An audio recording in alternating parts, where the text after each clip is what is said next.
parle sur la leçon statistique qui s'est faite par Marwa Zed, Yakout et Rani. Bon, on va commencer par la définition de statistique. Une série statistique se définit avec une population et un caractère. La population est l'ensemble des individus. Le caractère est la qualité étudiée chez ces individus. De plus, un caractère peut être qualitatif, c'est-à-dire non numérique, quantitatif, discret, nombre fini de valeurs, continu, infinité de valeurs. Ça veut dire بزاف الحوايج.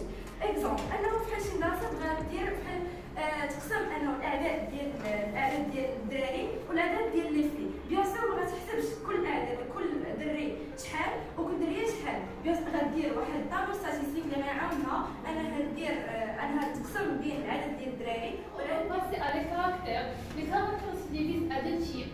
Le premier type, les caractères qualitatifs, ce sont les caractères dont les valeurs ne sont pas des nombres, par exemple, couleur des cheveux ou profession. Et les qualitatifs, ما كتكونش عندها علاقة بالأرقام، كتكون ديما objet، يعني تقدر تكون لون ديال الشعر، يعني لون ديال الحمل، أي حاجة من غير ما تكونش فيها الأرقام.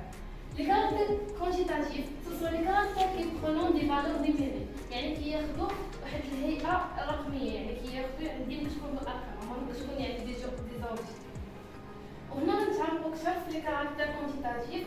Les descriptions et les valeurs de caractères sont isolées. Par exemple, nombre d'enfants. Il y a un nombre d'enfants. Il y a un nombre il y a un objet nombre d'enfants. On a les valeurs d'un caractère discret sont appelées les modalités. Continu, si les valeurs de caractère sont regroupées et intervalles, appelées classes. Par exemple, style. Alors on va passer à l'effectif et fréquence cumulée. Il va représenter carrément. Bon, pour les effectifs et fréquences cumulées, dans le cas d'une variable quantitative, on peut ordonner les différentes valeurs de la variable dans l'ordre croissant ou décroissant. On peut ainsi déterminer quel effectif ou quelle fréquence de la population a une valeur de caractère au plus égal ou en moins égal à.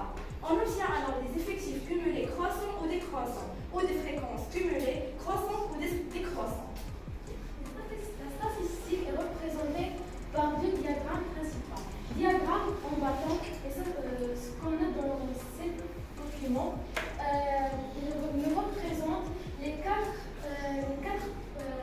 religions populaires autour du monde. La première, l'islam, qui représente 1,6 milliard de musulmans, et on l'a représenté dans ce diagramme 30%, oui, hindous, qui représente 1 milliard hindous, et est représenté dans le diagramme de 20%, chrétiens, 2,2 milliards hindous sont chrétiens, et est représenté par 35%, et finalement les bouddhistes, près de 500 millions de bouddhistes, qui sont représentés de 15%. Alors, on va passer à la deuxième type de diagramme qui est circulaire. Il est représenté comme la façon qui a représenté Marwa, mais il est fait comme une cirque. On a les quatre religions, bouddhisme, islam, chrétien et hindous.